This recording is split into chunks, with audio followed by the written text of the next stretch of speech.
तुम्ही म्हणताय की हा प्रश्न अशा ह्या कारणामुळे सुटत नाहीये, पण नेमकी आणखीन काय कारण आहेत? आपण सगळे जे तज्ज्ञ आहेत या विषयात गेले अनेक वर्ष काम करणारे पक्ष संघटनांचे हे सगळे प्रतिनिधी आहेत, ज्यांनी हे विषय आतापर्यंत खूप खोलवर अभ्यासलेले आहेत, त्यांच्याकडनं समजून घेणार आहोत नेमके काय संदर्भ याच्यातले अधिक प्रत्यक्षात येऊ शकतात येणाऱ्या काळामध्ये, आणि त्याच्यामुळे जर काही दुष्परिणाम होणार आहेत राजकारणामध्ये आणि समाजकारणामध्ये तर ते काय आहेत तेही आपण समजून घेणार आहोत एका छोट्याशा ब्रेकनंतर.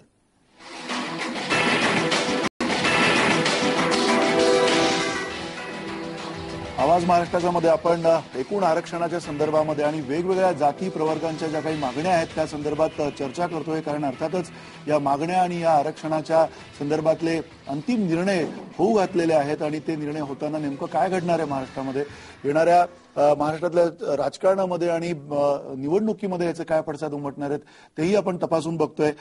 जी चर्चा सुरू आहे त्याच्यामध्ये मला जो प्रश्न विचारायचा आहे, खास करून मधू चव्हाण आपल्यासोबत आहेत, भाजपचे प्रवक्ते. मधू चव्हाण, तुम्ही मगाशी म्हटलं होतात की जसं खरं तर मला वाटतं गोपीनाथ मुंडे यांनी सुद्धा एका भाषणामध्ये वंजारी समाजाच्या मेळाव्यामध्ये म्हटलं होतं की शैक्षणिक आणि राजकीय पातळीवरती त्यांना आरक्षण द्यायला हरकत नाहीये, पण कदाचित नोकऱ्यांमध्ये आरक्षण द्यायची त्यांची तयारी त्यावेळेला नव्हती असं त्यांनी म्हटलं होतं. कदाचित तुमची ती भाजपची भूमिका असणार आहे.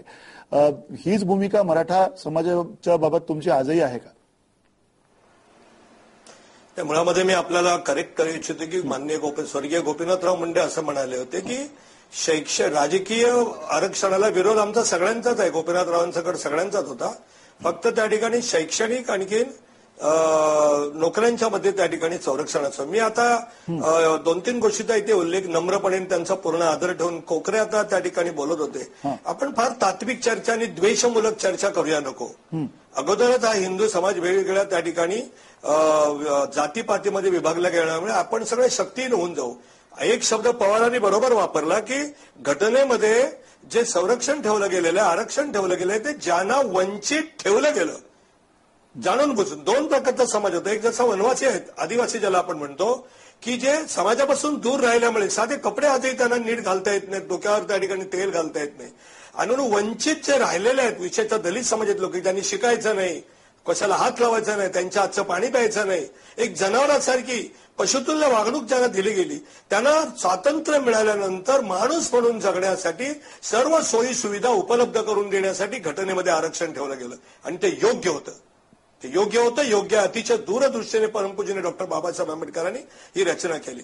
पण हळूहळू जसं त्या ठिकाणी लक्षात येत गेलं की अरे समाजातला देशामध्ये असे अनेक घटक आहेत की जे घटक माणूस म्हणून जगण्यासाठी सुद्धा ज्यांना आर्थिक, सामाजिक आणि शैक्षणिक अशा तऱ्हेचं वातावरण जे राजकीय व्यवस्थेने निर्माण करायला पाहिजे होतं ते केलं गेलेलं नाहीये.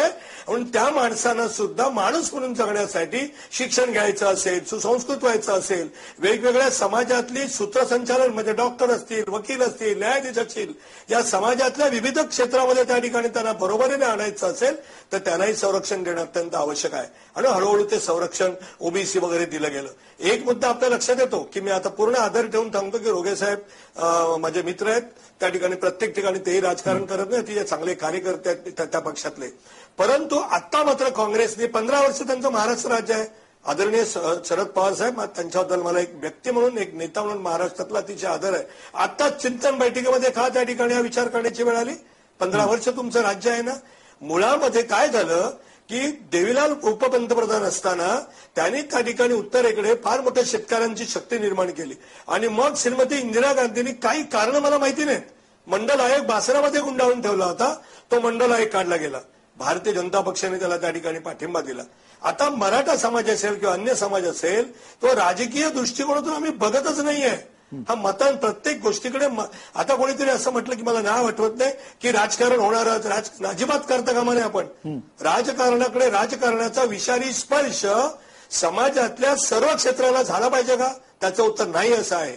मराठा समाजामध्ये आता अनेक लोक असे आहेत, कोकणामध्ये आता मला असं वाटतं कोकणात म्हणाले की झोपड्या मराठ्यांच्या नावावर आहेत. साफ चूक आहे, आपण कोकणात कधीतरी या. कोकणामध्ये मुळामध्ये जातीभेद वगैरे सगळं हळूहळू संपत गेलेलं आहे, आम्ही अजिबात मानत नाही. त्यामध्ये कोकणामध्ये कुंभार असेल, लोहार असतील, सोनार असतील, सुतार असतील, त्यांची वाड्या वगैरे, त्यांची घरं आहेत, शेती आहेत, सगळी त्यांच्या नावावर आहे. परंतु आज सर्व समाजामध्ये, मराठा समाजामध्ये आरक्षण आर्थिक का मागतोय आम्ही की अनेक ठिकाणी घरामध्ये 4-4 मुलं आहेत, बीए झालेत, बीकॉम नाही झालेत, आरक्षण engineer मागण्याबाबतचा मुद्दा नाही. मी त्यांना तुम्हाला त्या ठिकाणी नोकऱ्या प्रश्न मिळेल. हाच विचारला होता मगाशी की जसं जसं आपण म्हटलं की राजकीय आरक्षण नको आणि मग बाकीची 2 आरक्षण देता येऊ शकतात, अशा प्रकारचं इतकं सिलेक्टिव्ह हवं तसं आरक्षण आपल्या घटनेतल्या सगळ्या तरतुदींप्रमाणे मिळणं शक्य आहे का? एवढंच माझा प्रश्न आहे तुम्हाला. हे बघा, घटना बाबासाहेब आंबेडकरांच्या आता केशवानंद भारती खटल्यामध्ये सुप्रीम कोर्टाने एक निर्णय दिलाय की घटनेची चौकट आहे, मूलभूत अधिकार असतील, फंडामेंटल राईट्स असतील, बाकी कुठल्या गोष्टी असतील त्या सोडून समाज जसा जसा बदलत जाईल तसं तसं त्या ठिकाणी घटना बदल करून घटनेचं मूळ गाभ्याला हात न घालता त्या ठिकाणी डायरेक्टिव्ह प्रिन्सिपल्स आहेत, मार्गदर्शक तत्त्व ती कशासाठी आहेत की राज्यांनी वेळोवेळी आवश्यक असतील अशी केंद्राने आणि राज्यांनी समाजाच्या उत्थानासाठी, उद्धारासाठी, आर्थिक विकासासाठी, सामाजिक समरस्येसाठी विविध कायदे करावेत. याचा अर्थ घटना बंदिस्त नाहीये. ठीक आहे, घटना बंदिस्त नाहीये तुमचं म्हणणं आहे. संजय कोकरे, एक मिनिट. संजय कोकरे, तुम्हाला हे मान्य आहे का की मुळात त्यांनी काही वक्तव्य केली त्याच्यावरती तुम्हाला काही बोलायचं आहे? भाजपचे प्रवक्ते अतिशय धडाधड खोटे बोलतात. मी 45 वर्ष आहे, पुरा कोकणातलाच मी आहे. कोकणामध्ये जर बघितलं, आता उदाहरण द्यायला सांगतो की आता जे जैतापूरचा अणुप्रकल्प आहे, जमीन आता हस्तांतर चाललंय. तुमचं घर कोणाच्या नावावर आहे सांगा ना. जमीनच नव्हती, आम्ही धनगर समाज, तुमच्याच नावावर आहे. जागा तुमचीच. आम्ही जे राहत होतो ना, आमच्या 100 पिढ्या गेल्या तरी जागा आमची नाही, आमच्या नावावर. आता जे आमच्या शून्यातून आम्ही निर्माण केलं असेल तर आमच्या नावावरती जमिनीच नाही आहे, ना कुणब्यांच्या नावावर, ना धनगरांच्या नावावर. हे सर्व तुमच्याच नावावर असेल. आणि बीजेपी वाले आता काय करतात? एक मिनिट आपण ऐकूया काय बोलताय. मला बोलू द्या, आपण त्यांना बोलू द्या, त्यानंतर आपण मी परत बीजेपी वाले कसे करतात? शांतपणे बोला, शांतपणे बोला. आता तुम्ही काय बोलता? त्यांना राजकीय आरक्षण देऊ नका, त्यांना आर्थिक आणि सामाजिक द्या.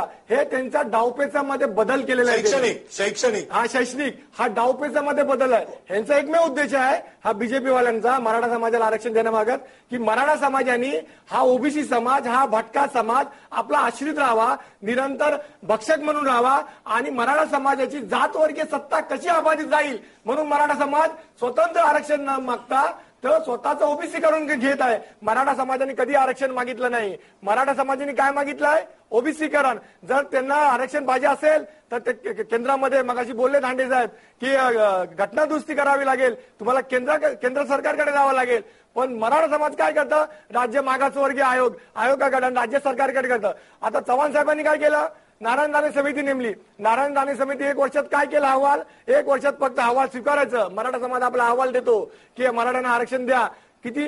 मग 1000 अहवाल आले, त्यातले 980 मराठ्यांना आरक्षण द्या. एवढा कुठलाही निकष नाही. आणि निकष कुठला दिला? फक्त 9 दिवसात त्यांनी 4.5 लाख कुटुंब भारतीय संस्थेने तपासणी केली. त्याच्यामध्ये 20% हा गरीब दिसला. परंतु गरीब कुठला होता की त्याच्यामध्ये एसटी होते, शेड्यूल कास्ट होते, एनटी होते, व्हीजेएनटी होते, एचबीसी होती, ओबीसी होता. हा संपूर्ण 20% होता.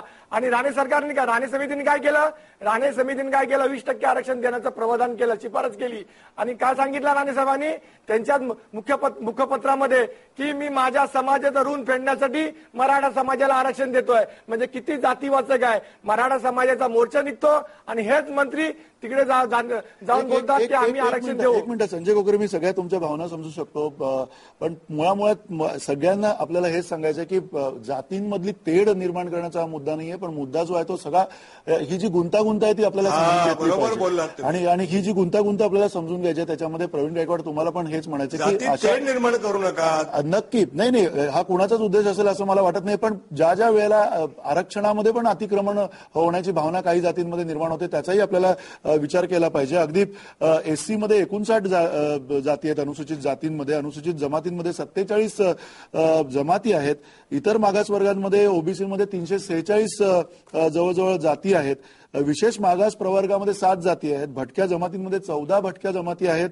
विमुक्त जाती आहेत त्याच्यामध्ये, आणि इतर ब, क आणि ड अशा वर्गांमध्ये जवळजवळ आणखीन पुढच्या 35 जाती जमाती आहेत. म्हणजे हे सगळं जे काही क्लिष्ट सगळं प्रकरण आहे ते प्रकरण समजून घेण्याची प्रक्रिया आहे आणि ती सगळ्या समाजाला सुद्धा आपल्याला कळली पाहिजे. केवळ भावनांवरती आधारित ज्यावेळेला राजकारण होतं त्या राजकारणाचा आपण राजकारण म्हणून उल्लेख केलेला आहे. प्रवीण गायकवाड, तुम्हाला हे मान्य आहे का, जे आता कोकरेंनी म्हटलं की कदाचित तुम्हाला आता निर्णय मिळणार नाही आणि मिळाला तरी सुद्धा तुम्हाला आणखीन पुढची लढाई लढावी लागेल, अशा प्रकारे म्हणजे आता हे दिलं म्हणजे मतं मिळतील अशा प्रकारची जी एक भावना सातत्यानं दाखवली जाते राजकीय व्यवस्थेकडनं, ती तुम्हाला मान्य आहे का? मुळात आज जी पार्श्वभूमी तयार झालेली आहे ती मोदी सरकार जे केंद्रात आलेलं आहे आणि ते मतदानाचा टक्केवारी पाहिली तर महाराष्ट्रामध्ये जवळपास 240 पेक्षा जास्त मतदारसंघामध्ये भारतीय जनता पार्टी शिवसेनेला बहुमत मिळालेले आहे आणि येणाऱ्या विधानसभेच्या पार्श्वभूमीवर 288 पैकी जर 240 जागांमध्ये हे अधिक मत मिळवतात तर येणारा काळ हा महायुतीचं सरकार येणार याची धास्ती काँग्रेस राष्ट्रवादी काँग्रेसने घेतलेली आहे. 31% मराठा समाज हा महाराष्ट्रातल्या राजकारणातला केंद्रबिंदू तसाच तो निर्णायक आहे. त्याच्यामुळे त्याला डावलून महाराष्ट्रातलं राजकारण होऊ शकत नाही. तुम्ही काहीही करा, काहीही फरक पडत नाही. मराठा समाज हा राजकीय दृष्ट्या फार जागृत आहे आणि म्हणून राणे समितीच्या बद्दल जे काय सांगितलंय कोकरेंनी तो त्यांना खूप अभ्यास आहे. ते माझे मित्र आहेत, आमचे वादविवाद होतात, तो भाग निराळा आहे. परंतु अनेक गोष्टी आम्ही सिद्ध केलेल्या आहेत त्याच्याबद्दल ते काहीच बोलत नाही. 1 जून 2004ला महाराष्ट्र सरकारने मराठा कुणबी मराठाचा निर्णय घेतला याच्याबद्दल ते काहीच बोलत नाही. आणि आम्ही जी मागणी केलेली आहे ती ओबीसीवर अन्याय करण्यासाठी. आता धनगर समाजाबद्दल ते म्हणतात की शेड्यूल ट्राईब्स मध्ये टाका आणि आदिवासी आमदार म्हणतात की त्यांना टाकू नका, आमच्यावर अन्याय होतोय. आम्ही ओबीसी मध्ये जातोय तर यांचा वर्ग वेगळा आहे, यांचा एनटी वर्ग आहे, हे ओबीसी मध्ये पण नाहीयेत. ओबीसीतला 1-2% घटक करून त्यांना वेगळं केलेले. यांना नेमका प्रॉब्लेम काय ते समजत नाही मला. एक मिनिट, धोंडे सरांना पण काहीतरी बोलायचं आहे. तुम्हाला काय सांगायचं? मी तुमच्याकडे येतो पुन्हा संजय कोकरे, पण धोंडेंना काही बोलायचं आहे. या ठिकाणी चर्चा आपली थोडीशी म्हणजे अटीतटीच्या याच्यावरती जाऊ नये असं माझं या ठिकाणी प्रामाणिक मत आहे. घटनेने आरक्षणाचे जे वर्गवारी दिली आहे त्यामध्ये अनुसूचित जाती आणि अनुसूचित जमाती या 2 प्रवर्गाच्या बद्दल निर्णय घेण्याचा अधिकार हा केंद्र सरकारला आहे. परंतु आपण चर्चा करतो आहोत ओबीसीची. ओबीसी किंवा एनटी, व्हीजेएनटी, एसबीसी या प्रवर्गामध्ये आपण आरक्षणाची चर्चा करताना पूर्ण देशभर त्याचं सारखेपणा असावा या दृष्टिकोनातून जेव्हा 1992 मध्ये सुप्रीम कोर्टामध्ये पिटिशन क्रमांक 930/1990 यामध्ये सुप्रीम कोर्टाने इंदिरा साहनी विरुद्ध भारत सरकार या पिटिशनमध्ये जो निर्णय दिला त्याच्या अधीन राहून महाराष्ट्रामध्ये इतर राज्याप्रमाणे महाराष्ट्रामध्ये सुद्धा या एससी एसटीच्या व्यतिरिक्त आरक्षणाच्या प्रवर्गाची वर्गवारी कोणती जात त्यामध्ये समाविष्ट करायची का कोणती वगळायची याबद्दलचा निर्णय घेण्यासाठी एक स्थायी समिती गठीत करण्यात आली 1993ला आणि त्यानंतर त्याचं नामकरण करून राज्य मागासवर्ग आयोग 15 मे 1995ला अस्तित्वात आला. ज्या राज्य मागासवर्ग आयोगाला घटनेने अधिकार दिलेला आहे की त्याची पडताळणी करणे, कोण्या जातीचा कोण्या प्रवर्गात समावेश करण्याची मागणी आहे त्याची पडताळणी करून राज्य सरकारला शिफारस करणे, नकारात्मक किंवा सकारात्मक जी शिफारस केलेली असेल त्या शिफारसीच्या बाहेर राज्य सरकार जाऊ शकत नाही. एखाद्या जातीचा ओबीसी मध्ये समावेश करण्याच्या बद्दल राज्य मागासवर्ग आयोगाने जर सकारात्मक शिफारस केली असेल किंवा नकारात्मक शिफारस केली असेल तर राज्य मंत्रिमंडळाला त्या आयोगाचा रिपोर्ट स्वीकारणे किंवा नाकारणे एवढा मर्यादित अधिकार आहे. परंतु त्याच्या बाहेर जाऊन सुद्धा काही गोष्टी बोलल्या जात आहेत. सत्ताधाऱ्यांना पराभवाची धूळ चाखल्याच्या नंतर आज मात्र उशिरा शहाणपण सुचलंय आणि त्यातून सत्ताधारी पोपटासारखी बोलतायत की लिंगायतांना आरक्षण देऊ, लिंगायतांना अल्पसंख्याक दर्जा देऊ, मराठा समाजाला आरक्षण देऊ, धनगर समाजाला एसटीची शिफारस करू. या प्रकारचं जे राजकीय पटलावरचं जे दूषित वातावरण दुर्दैवाने आज आपल्याला बघायला मिळतंय त्याच्या पलीकडे जाऊन साकल्याने याचा विचार होण्याची आवश्यकता आहे आणि सामाजिक न्यायाच्या भूमिकेतून सर्व समाज घटकांना आरक्षणाच्या आधारावर कसं विकसित करण्यासाठी न्याय देण्याची भूमिका लोकहितकारी सरकार म्हणून आपल्याला घेता येईल यावर खरं तर विचार होण्याची आवश्यकता नक्की. एक मिनिट. हरीश रोगे आपल्यासोबत आहेत. हरीश रोगे, तुम्ही आता हे सगळं ऐकलेलं आहे, ज्याच्यामध्ये किती क्लिष्ट आहे आपण सगळं समजून घेतोय.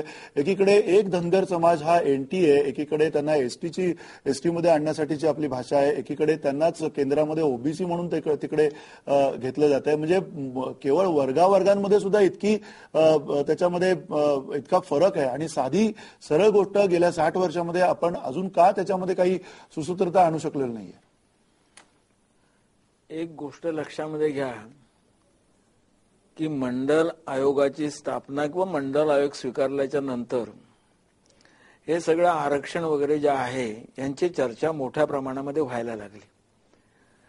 ते बरोबर होतं का चूक होतं त्याची आता चर्चा करण्याची ही जागा नाही.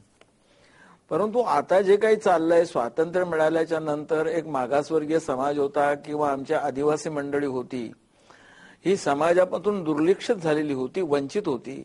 आणि त्यांचा आर्थिक स्तर, सामाजिक स्तर सुधारण्याच्या दृष्टीने बाबासाहेब आंबेडकरांनी घटनेमध्ये त्यांची प्रोव्हिजन केली, तरतूद केली. परंतु आता हे कुठल्या थरापर्यंत आणि कुठल्या टोकापर्यंत जाऊन पोहोचणार आहे आणि त्याचे परिणाम संपूर्ण समाजावरती काय होणार आहेत. आता या ठिकाणी कोकरे बोलत असताना फार मोठ्याने ते बोलत होते. त्यांना असं वाटत होतं की कोणीतरी आमच्यावरती अन्याय करतोय किंवा आमचाच काहीतरी हिस्सा आहे, तो हिसकावून घेण्याचा प्रयत्न होतोय. माझ्या माहितीप्रमाणे मराठा समाजाला आरक्षण देणं ही जी मागणी केली जाते त्याच्यामध्ये ओबीसी समाजाला जे आरक्षण दिलेलं आहे त्याला कोणत्याही प्रकारचा धक्का न लावता त्यांना आरक्षण दिलं जावं अशा प्रकारच्या एक मिनिट आता कोकरे साहेब, अशा प्रकारच्या साधारणपणे एक चर्चा विचार प्रवाह आहे आणि महाराष्ट्र शासन सुद्धा त्या दृष्टिकोनातूनच विचार करताय असं मला वाटतंय. मी आपल्याला एक सांगतोय की या ठिकाणी मगाशी याने सांगितलं की आमची घरं जी आहेत ती आमची घरं आमच्या नावावर सुद्धा नाहीये. मी आपल्याला सांगू इच्छितो कोकरे, मी पण कोकणामध्ये लोकांच्या मध्ये जवळजवळ महिन्यातले 15 दिवस मी कोकणामध्ये असतो. एक काळ असा होता की ज्या वेळेला कुणबी समाजामधला माणूस हा आमच्याकडे काम करत होता, राबत होता. आज वस्तुस्थिती वेगळी आहे.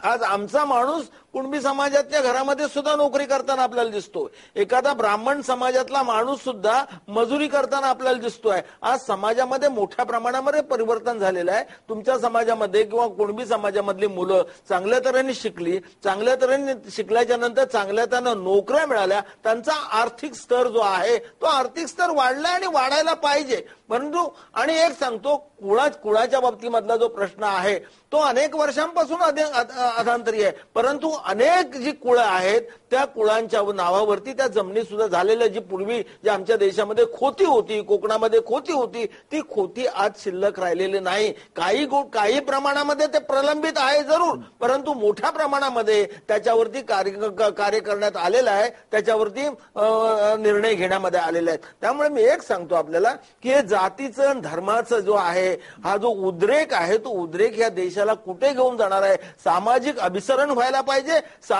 समाजामध्ये एक संधता निर्माण व्हायला पाहिजे. परंतु आज मी सांगतो 65 वर्षाच्या नंतर मधल्या काळामध्ये हे सगळे जे जातीचे थर होते ते नष्ट होत असताना दिसत होते आणि आमच्यामध्ये जी वर्णव्यवस्था होती ती सुद्धा नष्ट होताना दिसत होती. आज परत आम्ही एकदा 100 वर्षाच्या मागे जातो आहोत असं वाटतंय. बाबासाहेब आंबेडकर असतील किंवा महात्मा फुले असतील त्याने आणि किंवा शाहू महाराज असतील त्याने जो काही पुरोगामी महाराष्ट्र घडवण्याच्या दृष्टीने पावलं टाकलेली होती, नेमकं आज आम्ही उलट जाण्याचा प्रयत्न करतो असं मला वाटतं. आणि म्हणून एक गोष्ट आहे, मी व्यक्तिशः जर मला विचारलात तर या मी आरक्षणाच्या विरोधामध्ये आहे आणि हे आरक्षण जे आहे ते आर्थिक निकषावरती व्हायला पाहिजे असं प्रामाणिक मत मला वाटतं. परंतु मी एक सामान्य कार्यकर्ता असल्या कारणामुळे, कारण एक गोष्ट आहे की आज ब्राह्मण समाजामधला सुद्धा एखादा माणूस जो आहे तो आपल्याला टाटाच्या कंपनीमध्ये किंवा त्याच्यामध्ये नोकरी करताना दिसतोय. हे म्हणजे त्यामुळे हे बदल झालेला आहे, आर्थिक बदल झालेला आहे. तुमच्यातला एखादा मुलगा जर शिकला असेल तर तो आता एखाद्या आयटी कंपनीमध्ये काम करत असेल, लाख रुपये त्याला पगार मिळत असेल. त्यामुळे एक सांगतो तुम्हाला त्या सगळ्या नाही, त्यामुळे ब्राह्मण समाज असेल, मराठा समाज असेल किंवा उच्चवर्णीय असेल तर त्यांच्यामध्ये सुद्धा आर्थिक दृष्ट्या दुर्बळ घटक आहेत. आणि जर मग तुम्ही ह्या आरक्षणाचाच विचार करून पुढे जाणार असाल तर ह्या दुर्बळ घटकाने काय पाप केलेलं आहे त्यांचा सुद्धा विचार करावा लागेल असं मला प्रामाणिकपणे वाटतं. तुमचा हक्क न मारता आता मगाशी सांगितलं की आमच्याकडे 50% आरक्षण आहे आणि तामिळनाडूमध्ये जवळजवळ 69% आरक्षण आहे. मग ते 50% जे आरक्षण आहे ते जाऊ दे की 70% आणि मग या राहिलेल्या 20% ज्यांच्यावरती अन्याय झाला असं आपल्याला वाटतं त्या लोकांना जर आरक्षण दिलं गेलं तर आपल्याला दुःख होण्याचं काय कारण आहे असं मला वाटतं. संजय कोकरे बोला तुम्ही. मी त्याच्यानंतर प्रकाश पवार यांना प्रश्न विचारणार. माझे मित्र गायकवाड सर यांनी 2-3 वेळा बोलले की संजय कोकरे धनगर समाजाच्या आरक्षणाविषयी बोलत नाही, आम्हाला कुणबी संदर्भात काय बोलत नाही. तुम्ही मगाशी खोटी बातमी दिली गायकवाड माझ्या मित्रांनी की धनगर समाज सांगता की एसटी मध्ये टाका. धनगर समाजाने एसटी मध्ये टाका कधीच मागणी केली नाहीये. मी तुमच्या माहितीसाठी सांगतो. धनगर समाज काय बोलतो की धनगरचा धनगर अपप्रवण झालाय. कारण जरा जेव्हा विदर्भ हा एमपी मध्ये होता तेव्हा या धनगरांना धनगर म्हणून आरक्षण मिळत होतं. आम्ही सांगतोय की हा चुकीची दुरुस्ती करावी आणि चुकीची दुरुस्ती यासाठीच करावी कारण जर आम्हाला एसटी मध्ये टाकण्यात गेलं तर आमचा जो लोकसंख्या प्रमाण जी संख्या आहे 12% ती त्याच्यामध्ये समाविष्ट केली जाईल. म्हणून तुम्हाला सांगतो गायकवाड सर आम्ही कधी एसटी मध्ये टाकाही मागणी केली ना. आम्ही धनगरचा धनगर अपप्रवण झालाय. आणि दुसरं तुम्ही कुणबीबद्दल मला बोलायला सांगितलं. अहो तुम्हाला राज्य शासनाने मराठा कुणबी तुम्ही कुणबी म्हणून सुद्धा घ्यायला लाज वाटते तुम्हाला. आणि तर तुम्ही जर आमच्या धनगर माळी कोळी आगरी रामोशी याबद्दल तुमच्या मनात किती दुय्यम स्थान असेल किती तुच्छ तुमच्या भावना असतील. दुसरी तुम्ही तामिळनाडूचं उदाहरण देता. मला तामिळनाडूचा 1900 जेव्हा थोडस मागे जायला लागेल ज्यावेळी काकासाहेब कालेलकर आयोग भाषणात मांडला त्यावेळी काय केलं केंद्र सरकारने राज्यांना अधिकार दिले. सांगितलं की तुम्ही आरक्षण ओबीसीना तुम्ही आरक्षण द्या आणि ओबीसीच्या जाती कुठल्या आहेत ते तुम्ही ठरवा. आणि त्यावेळी तामिळनाडूने 69 दिलं त्यावेळी आणि महाराष्ट्र शासनाने त्यावेळी 10% दिलं होतं. म्हणजे साऊथ मध्ये 50% आरक्षण दिलं आणि महाराष्ट्रात आज ते देता येणार नाही. कारण 1992 साली ज्यावेळी मंडळ लागू झाला आणि हेच लोक कोर्टात गेले होते आणि हेच लोक संभाजी ब्रिगेडवर विरोध महाराष्ट्र जाळण्याची भाषा करत होते.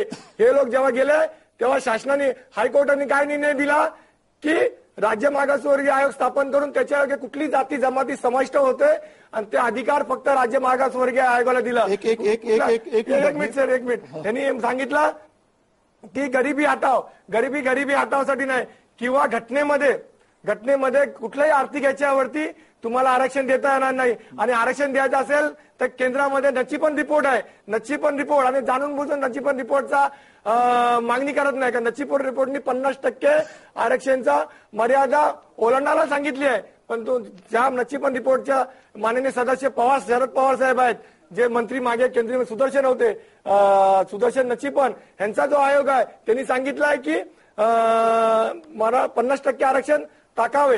पण हे सांगतात की मराठा लोक गरीब आहेत एक मिनिट अहो गरीब का राहिले. आम्ही गरीब राहिलो की मनुच्या राज्यघटनेने आम्हाला सत्ता संपत्ती शिक्षणापासून वंचित ठेवलं म्हणून आम्ही गरीब राहिलो. अहो आम्हाला जर शस्त्र उचलण्याची जर अधिकार असता धर्मशास्त्राने तर हा देश कधीच गुलाम झाला नसता. आपल्या हातात कुणाच्याच हातात भूतकाळ नाहीये त्यामुळे आपण भूतकाळाच्या चर्चेमध्ये नको जायला. आपण आता काय होतं त्याच्यावरती राहूया. एक मिनिट संजय कोकरे नक्की संजय कोकरे आम्ही तुमच्याकडे येतो. मी परत म्हणतो की तुम्ही ज्या उद्वेगानं सगळं म्हणता ते आम्ही सगळं समजू शकतो. प्रवीण गायकवाड आपल्या सोबत आहेत, प्रकाश पवार आपल्या सोबत आहेत. सगळ्यांकडनं आपण समजून घेणार आहोत नेमकं काय घडतंय आणि कुठे ही सगळी दिशा जायला पाहिजे. पण एक लक्षात ठेवा ई सकाळवरती आता आम्ही ज्या प्रतिक्रिया बघतोय ज्या प्रतिक्रियांमध्ये पुन्हा एकदा एक प्रतिबिंब दिसतंय ते म्हणजे तरुण तिथला जो वर्ग आहे किंवा किमान जे काही प्रतिक्रिया देत आहेत ऑनलाईनवरती त्या प्रतिक्रियांमध्ये या आरक्षणाच्या संदर्भातली भूमिका सुद्धा खूप वेगळी आहे, खूप पुरोगामी आहे असं म्हटलं तरी काही हरकत नाही. आणि त्या प्रतिक्रियांचा सुद्धा आपल्याला विचार केला पाहिजे. एका छोट्याशा ब्रेकनंतर आणखीन एक जो मुद्दा आहे आरक्षणाच्या संदर्भातला मुस्लिम आरक्षणाचा तोही आपण घेणार आहोत पण एका छोट्याशा ब्रेकनंतर.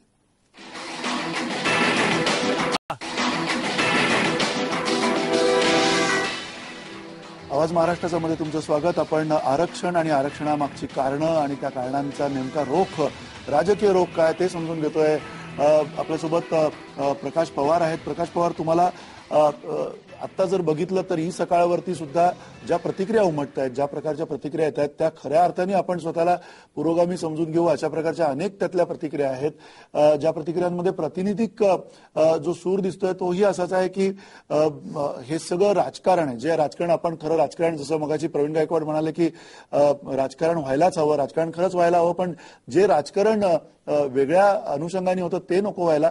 ह्या ज्या प्रतिक्रिया आहेत, समाज बदलला असं मगाशी हरीश रोगे म्हटले, हे सगळं बदल घडत असताना सुद्धा असं तुम्हाला वाटत नाही आहे की जे राजकारण केलं जातंय, पुन्हा एकदा ज्या पद्धतीनं निवडणुकांना डोळ्यासमोर ठेवून हे सगळे मुद्दे समोर आणले जात आहेत, कुठेतरी एक डिस्कनेक्ट आहे का राजकीय नेत्यांमध्ये, राजकीय जे वरिष्ठ नेते आहेत त्यांच्यामध्ये आणि समाजामध्ये? कारण समाज खूप मोठ्या प्रमाणावर बदललेला आहे.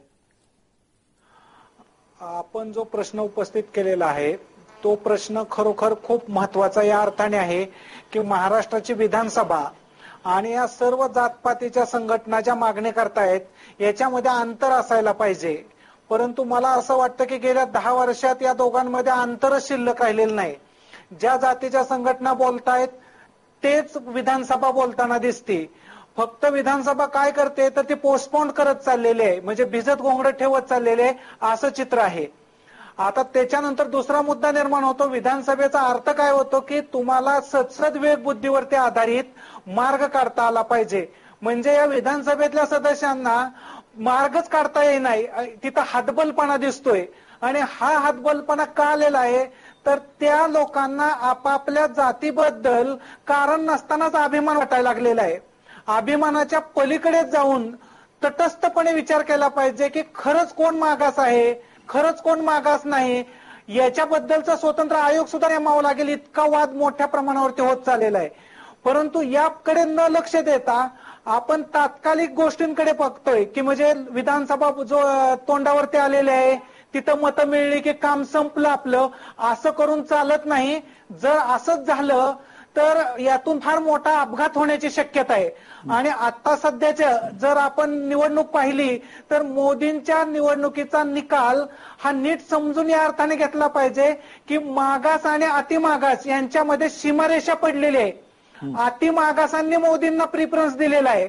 म्हणजे उदाहरणार्थ बिहारमध्ये दुसार असतील किंवा उत्तर प्रदेशामध्ये उदित राज असतील, हे आता मागासांचे प्रतिनिधित्व करणारे, आणि महाराष्ट्रामध्ये तर प्रवीण गायकवाडांनी नावं सांगितलीच.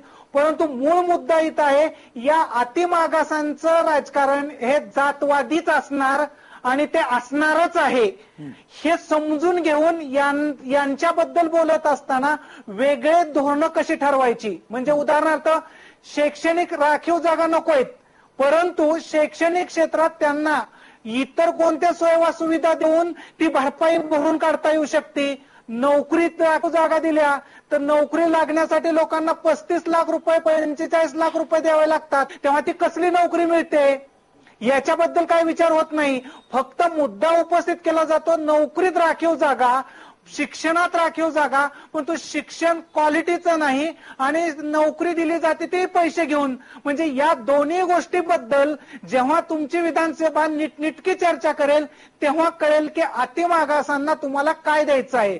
तुम्ही अतिमागासांबद्दलची भावनिक चर्चा करत जाता आणि लोकांचा एका कळपामध्ये रूपांतरित करता, ही सर्वात मोठी अपयशाची पायरी दिसते. की तुम्ही अगदी नेमक्या शब्दात मांडलेलं आहे हे सगळं सत्य जे आहे ते. प्रवीण गायकवाड आणि धोंडे तुमच्याकडे पण येतो, पण प्रवीण गायकवाड तुम्हाला या संदर्भात काही बोलायचं का? कारण हे जे सत्य आहे, जे वास्तव आता प्रकाश पवारांनी आपल्या समोर आणलेलं आहे, जी सखोल चर्चा राजकारणात आणि राजकीय वेगवेगळ्या व्यासपीठांवर व्हायला पाहिजे ती पण होताना दिसत नाही. या विषयामध्ये केवळ आणि केवळ एक मुद्दा घेऊन ज्यावेळेला धोपटायला सुरुवात होते त्यावेळेला अशा प्रकारचा कळप निर्माण होतोय का? काय तुमचं म्हणणं आहे? नाही, व्यापक अर्थाने जर विचार केला तर भारताची लोकसंख्या जवळपास 1.25 कोटी झालेली आहे आणि म्हणून नोकरी आणि शिक्षण मुबलक प्रमाणामध्ये देता येत नाही, त्यात ते दर्जेदार मिळत नाहीये.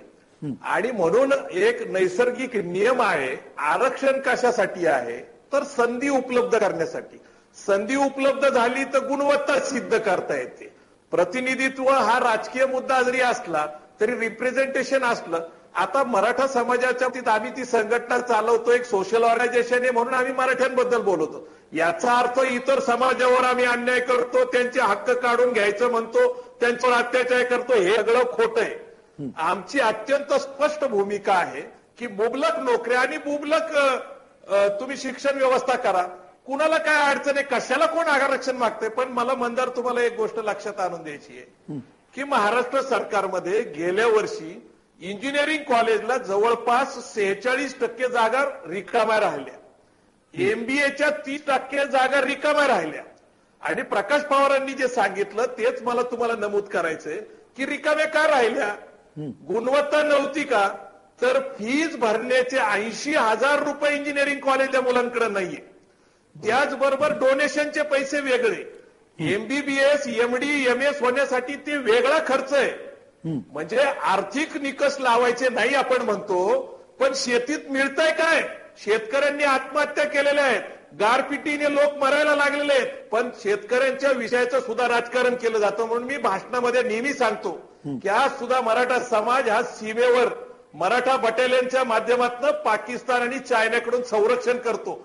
दर 8 दिवसांनी एक मराठा बटालियनचा सैनिक मरतो आमचं रक्त या देशाला स्वातंत्र्य ठेवण्यासाठी आणि संरक्षित नाही. सगळ्या जाती जमातीची माणसं त्याच्यामध्ये आहेत. मला हा मुद्दा मात्र तुमचा मान्य नाहीये, कारण सैन्य म्हणून आपण कुठल्या जाती धर्माकडे बघणं काही योग्य असं मला वाटत नाहीये.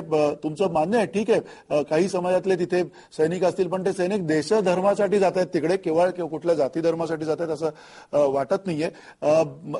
एक आणखीन मुद्दा प्रवीण गायकवाडांनी जो उपस्थित केला की ठीक आहे, ही अशी शिक्षणाची संधी असताना सुद्धा पैशा अभावी या सगळ्या मुलांना तिकडे शिक्षणाची संधी घेताना दिसत नाहीयेत.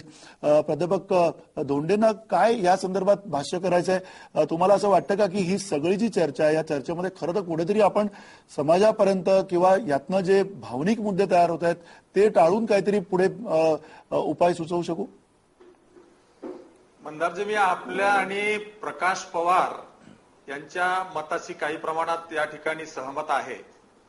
खरं तर शासन म्हणून शासनाने आरक्षणाची भूमिका हाताळताना राजकीय फायद्या तोट्याची फुटपट्टी त्याला लावू नये. परंतु लोकसभेच्या निवडणुकीमध्ये पराभव झाल्याच्या नंतर सध्याचे सत्ताधारी मात्र महाराष्ट्र राज्यातले त्याचं मायलेज कसं मिळवता येईल, त्याचा फायदा कसा घेता येईल यासाठी वेगवेगळ्या समाजाला हाताळण्याचं काम करतायत असं माझं या ठिकाणी प्रामाणिक मत आहे. मी आपल्याला उदाहरण म्हणून सांगेन, मी गेली 18 वर्ष या महाराष्ट्रामध्ये 85 लाख वीरशैव लिंगायत समाजांच्या जाती उपजातीला कायद्याच्या चौकटीमध्ये असलेलं आरक्षण मिळावं यासाठी शिवा संघटनेच्या वतीनं प्रचंड गुठाली आंदोलनं केली. परंतु या आंदोलनाची दखल मात्र शिवा संघटनेच्या आंदोलनाची दखल सरकारकडून घेण्यात आली नाही.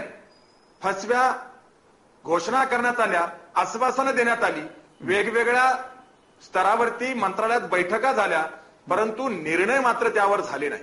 आणि म्हणून आता सुद्धा राहिलेल्या 2-3 महिन्यामध्ये विधानसभेच्या निवडणुकीच्या अगोदर शासन आरक्षणाच्या बाबतीत वीरशैव लिंगायत समाजाचं आरक्षण असेल का मराठा समाजाचं आरक्षण असेल का धनगर समाजाचं आरक्षण असेल असं काही कन्स्ट्रक्टिव्ह कुठला निर्णय घेऊ शकेल अशी ग्राउंडवरची परिस्थिती नाही. परंतु समाजामध्ये झुंज निर्माण करण्यासाठी काल 2 दिवसापूर्वी धनगर समाजाच्या नेत्यांची सन्माननीय मुख्यमंत्र्यांनी बैठक घेतली.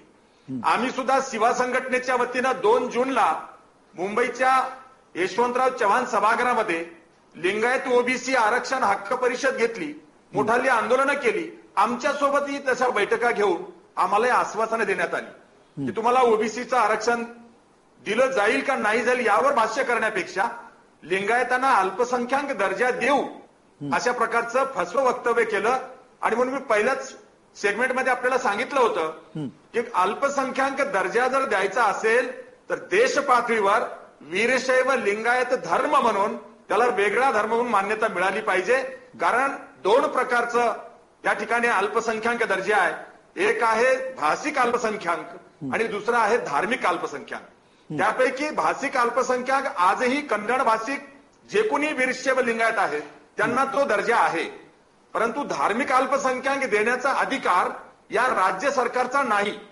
केंद्रामध्ये 15 वर्ष आणि राज्यामध्ये 15 वर्ष जेव्हा ही मंडळी सत्तेमध्ये होती तेव्हा मात्र त्यांनी या अल्पसंख्याक दर्जाच्या बद्दल ब्र शब्द सुद्धा काढला नाही. आणि आज ओबीसी आरक्षण वीरशैव लिंगायताच्या लिंगायत वाणी किंवा लिंगायत या जातीसह इतर ज्या आमच्या उपजाती आहेत त्यांना ओबीसीचं आरक्षण देण्याचा संपूर्ण अधिकार राज्य सरकारला आहे. राज्य मागास वर्ग आयोगाने सन 2010 मध्ये वीरशैव लिंगायताच्या ज्या उपजाती आहेत त्या ओबीसीच्या GR मध्ये आहेत, परंतु त्याला लिंगायत शब्द लावल्यानंतर ओबीसीचं प्रमाणपत्र दिलं जात नाही. याबद्दलचा सर्व्हे झालेला आहे. सर्व्हे होऊन 4 वर्ष झालेत. जर शासनाची उदासीनता नसती तर कदाचित वीरशैव लिंगायत समाजातल्या लिंगायत वाणी व लिंगायत या जातीसह ज्या उपजाती आहेत त्यांना ओबीसीचं आरक्षण देणं राज्य सरकारला सहज शक्य आहे. परंतु त्यावर सरकार बोलत नाही. सरकार बोलतंय अल्पसंख्याक दर्जा देऊ, धनगर समाजाच्या आरक्षणावरती सुद्धा. ठीक आहे, म्हणजे तुमचं म्हणणं सारखं तुमचं म्हणणं की जो विषय आहे तो विषय टाळून बगल देऊन त्याला कुठला तरी दुसराच विषय बगल देऊन समाजाच्या डोळ्यात धुळफेक करायची आणि 2-3 महिन्यावर आलेल्या विधानसभेच्या निवडणुकीमध्ये समाजात फूट पाडून कशी पुन्हा सत्ता मिळवायची या पद्धतीचं षडयंत्र महाराष्ट्र सरकारच्या वतीने या ठिकाणी करणं चालू आहे असं माझं या ठिकाणी प्रामाणिक मत. ठीक आहे, संजय कोकरे तुम्हाला काही बोलायचं? माझे मित्र गायकवाड सर बोलले की उच्च शिक्षणामध्ये जागा खाली राहिल्या, त्यांना उमेदवार मिळाले नाही, पैसे फी भरत. खरं कारण ते नाहीये. खरं कारण हे आहे ह्यांच्या जात बांधवांनी आम्ही कसं ते घेता येऊ नये हे षडयंत्र रचलंय. कुठलं षडयंत्र? जात पडताळणी, क्रीम लेअर. म्हणजे काय आत टाकली? 1960 सालचा पुरावा आणा. ज्या काळी आमच्याकडे शिक्षणच नव्हतं, आम्ही पुरावा आणणार कुठून? म्हणजे कुठून तरी आम्ही ते घेऊच नये म्हणून 1960 सालचा पुरावा 2004 सालापर्यंत लावला. हे खरं कारण आहे. दुसरं कारण काय? क्रीम लेअरची अट. क्रीम लेअरची अट म्हणजे कशाला? म्हणजे जो सुयोग्य उमेदवार आहे तो उमेदवार वगळायचा आणि मग उरलेल्या ह्यांच्याकडे वळवायचं.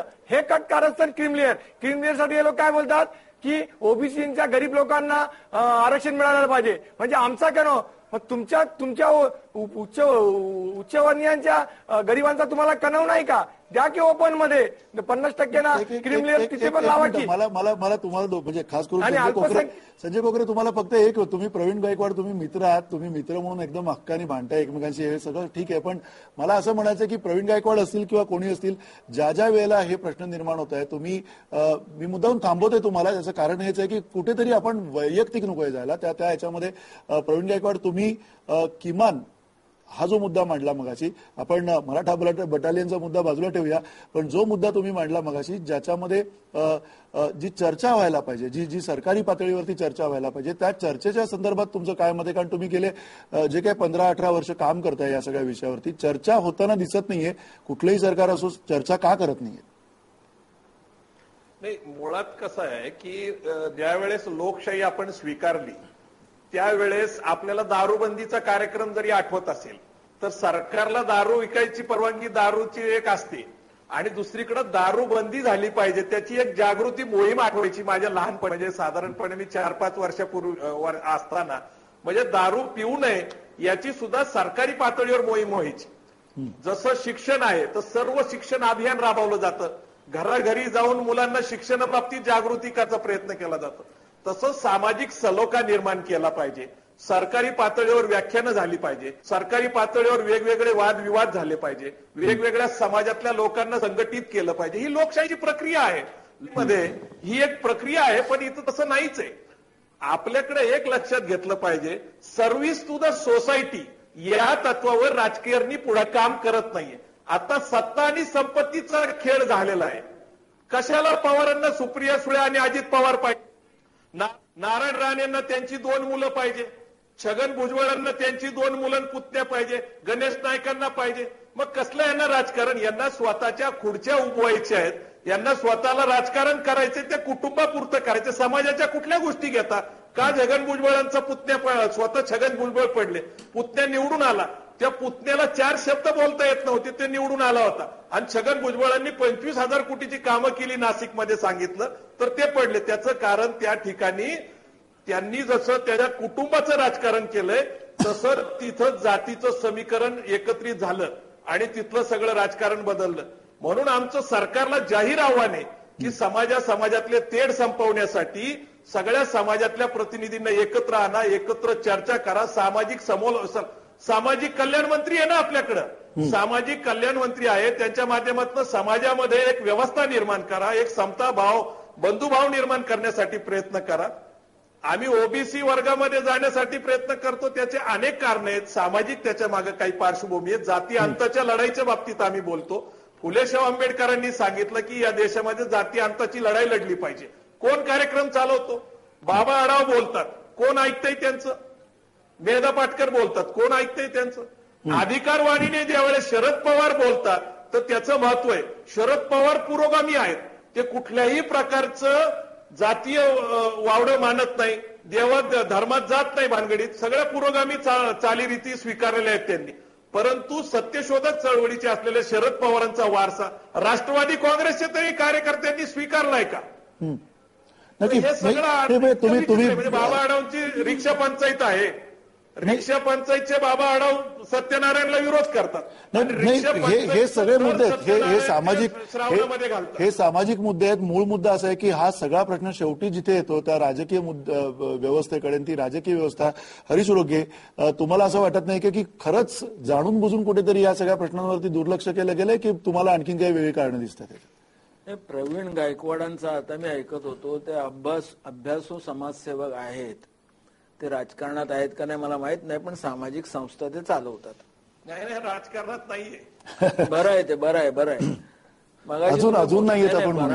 मगाशी आपण बोलत असताना आपण तुमच्या समाजामधलं म्हणजे मराठा समाजामधले नवजवान सरहद्दीवरती लढतात, इथपर्यंत जाण्याची काही गरज नाहीये गायकवाड साहेब.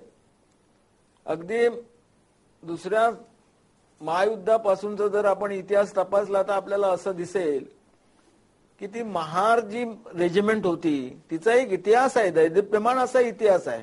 या देशामधले अनेक समाजामधले अनेक जवान त्या ठिकाणी आपल्या सरहद्दीचं संरक्षण करण्यासाठी लढत असतात.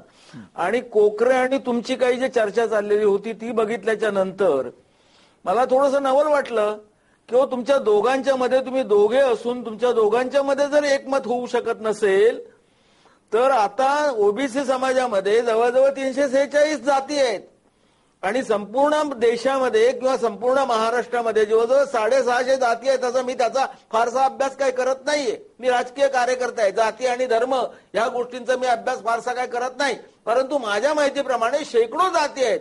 आणि मग ह्या सगळ्या जातींच्या मध्ये समन्वय घडवणं, त्यांच्याशी चर्चा करणं हे खरं म्हणजे एक गोष्ट गायकवाड साहेब, ह्या देशामधल्या अनेक लोकांच्या मध्ये, अनेक समाज घटकांमध्ये समरसता निर्माण करणं, समन्वय निर्माण करणं किंवा एकमत घडवून आणणं हे तुमच्यासारख्या समाजसेवकांचं काम आहे, आमच्या राजकारणी लोकांचं नाहीये. राजकारणी लोकांचं काय नाही, राजकारणी लोकांचं पण हेच काम आहे. एक मिनिट, या आरक्षणाची चर्चा, मराठा आरक्षणाची जी चर्चा आहे ती आजची नाहीये. गेल्या 20 वर्षापासून तो प्रश्न तिथे रखडलेला आहे. मधल्या काळामध्ये भारतीय जनता पक्ष आणि शिवसेनेचं सरकार येऊन गेलं आणि मी सांगतो की आता जो निर्णय झाला आहे मला माहित नाहीये, परंतु या ठिकाणी आपण जे त्या ठिकाणी आतल्या सूत्रातून वगैरे मिळालेली माहिती त्याप्रमाणे महाराष्ट्र शासन ताबडतोब निर्णय घेणार वगैरे आहे असं इथे सांगितलं जातं. आम्ही सांगितलंय कारण नारायण राणेंनी सुद्धा या संदर्भात वक्तव्य केले. गेल्या 6 महिन्यापासून याच्यावरती गंभीरपणे चर्चा चालू आहे. अनेक समाज घटकांच्या बरोबर चर्चा महाराष्ट्र शासनाकडून केली जाते. एकच विषय नाहीये. ज्यावेळेला तुम्ही शासनामध्ये बसता त्यावेळेला समाज घटकांशी किंवा महाराष्ट्राशी निगडीत असलेले आर्थिक असतील, सामाजिक असतील, शैक्षणिक असतील अनेक असंख्य प्रश्न असतात आणि त्या सगळ्यांच्या मध्ये एकमत घडवायचं असतं. मी आपल्याला एक सांगेन की आपण सगळे नेते आहात, विविध समाज घटकामध्ये काम करणारी मंडळी आहात. आपण या ठिकाणी बसून महाराष्ट्र शासनाला खरं म्हणजे मार्गदर्शन करायला पाहिजे. ठीक आहे, एक मिनिट. 10 वर्ष महाराष्ट्र शासन गेल्या याच मुद्द्यावरती काम करते. हरीश रोगे एक मिनिट. हरीश रोगे माझ्याकडे वेळ नाही. ज्यावेळेला पार्लमेंटची निवडणूक होती त्यावेळेला मुंडे साहेब आणि ते मेटे साहेब या ठिकाणी हात वर करून त्या ठिकाणी राजकारण करत असताना दिसलं आणि त्या ठिकाणी मुंडेने सांगितलं की तुमची जी मागणी आहे आम्ही ती मान्य करून घेऊ. आमचं सरकार आल्याच्या नंतर मराठा समाजाला आम्ही आरक्षण देऊ. एक मिनिट हरीश रोगे, थोडक्यात सांगा, 10 सेकंदात सांगा तुम्ही. आपलं राजकारण करण्याचा प्रयत्न करत असतो, परंतु या ठिकाणी पृथ्वीराज चव्हाण गेल्या 6 महिन्यापासून या विषयाच्या बाबतीमध्ये गंभीरपणे चर्चा करतायत. तुमच्याबरोबर कदाचित चर्चा केली असेल आणि हा ठीक आहे, तुमचा मुद्दा पोहोचला. मी माझ्याकडे वेळ कमी आहे. प्रकाश पवार तुम्हाला पुन्हा एकदा तुमच्याकडे येतो. अगदी अत्यंत कमी वेळ आहे. तुमचं काय म्हणणं आहे? हे जे सगळे हा जो विषय आहे अत्यंत जटिल प्रश्न आहे, अत्यंत गुंतागुंतीचा क्लिष्ट असा हा विषय, तरी सुद्धा या विषयामध्ये येणाऱ्या काळातलं राजकारण बदलण्याची आवश्यकता आहे का? येणाऱ्या काळामध्ये राजकारणाची दिशा कुठे असेल? आणि खास करून जो सर्व मान्य असं सगळा समाज आहे त्या समाजाला नेमकं काय हवंय? आरक्षण हवं आहे आणि आरक्षण हवं असलं तर ते कशा प्रकारे हवं? मला याच्याबद्दल असं वाटतं की मूळ मुद्दा असा आहे की आरक्षण पाहिजे का नाही हा मुद्दा उपस्थित होत नाही. समस्या काय आहे हे पहिल्यांदा समजून विधानसभेने घेतलं पाहिजे. म्हणजे समस्या कोणती आहे तर उदाहरणादाखल असं गृहीत धरा की शिक्षण मिळत नसेल तर शिक्षणासाठी विधानसभेने ज्या मुलांना पैसे नाहीत त्यांच्यासाठी स्कॉलरशिप दिल्या पाहिजेत किंवा फार तर त्या शिक्षण संस्थांना सांगून पूर्णपणे त्याच्यामध्ये सूट दिली पाहिजे. हाच प्रश्न नोकरी लागत नसेल तर त्या मुलांकडे स्किल कसं वाढेल याच्याबद्दलच्या योजनांची आखणी केली पाहिजे. सरकार ह्या बाबतीवरती विचार न करता सरकार विचार करत कोणता आहे तर प्रत्येक जातीला आरक्षण कसं देता येईल आणि आरक्षण दिल्यानंतर प्रश्न कसा मिटेल. हा प्रश्न मिटू शकत नाही, उलट यातून खूप मोठा वाद होण्याची शक्यता आहे. आता राहिला याच्या पुढचा मुद्दा. थोडक्यात सांगा, आपल्याकडे वेळ कमी, अत्यंत थोडक्यात सांगा. आता सध्या महाराष्ट्राच्या राजकारणाने अतिमासांमध्ये तीव्र असंतोष निर्माण केलेला आहे आणि हा जो असंतोष आहे हाच येत्या विधानसभेमध्ये व्यक्त होणार आहे. त्याच्यामुळे आरक्षण दिलं काय आणि नाही दिलं काय तरी काहीही फरक पडू शकत नाही असं माझं मत आहे. नक्की, ठीक आहे. सगळ्यांनी आपली मतं मांडलेली आहेत आणि आरक्षण हे मुळात गाजर आहे का? नेमकं निवडणुकीच्या अगोदर हे दिलं जात आहे का? आणि इतके वर्ष हा सगळा प्रश्न भिजत गोंगड्यासारखा का ठेवण्यात आला? या सगळ्याची उत्तरं आता जनता देणार आहे आणि जनताच हे सगळं ठरवेल, याच्यामध्ये काही शंका नाहीये. आपण ही चर्चा इथेच थांबूयात. सगळ्या पाहुण्यांचे आम्ही आभारी आहोत या चर्चेमध्ये सहभागी झाल्याबद्दल. धन्यवाद. नमस्कार.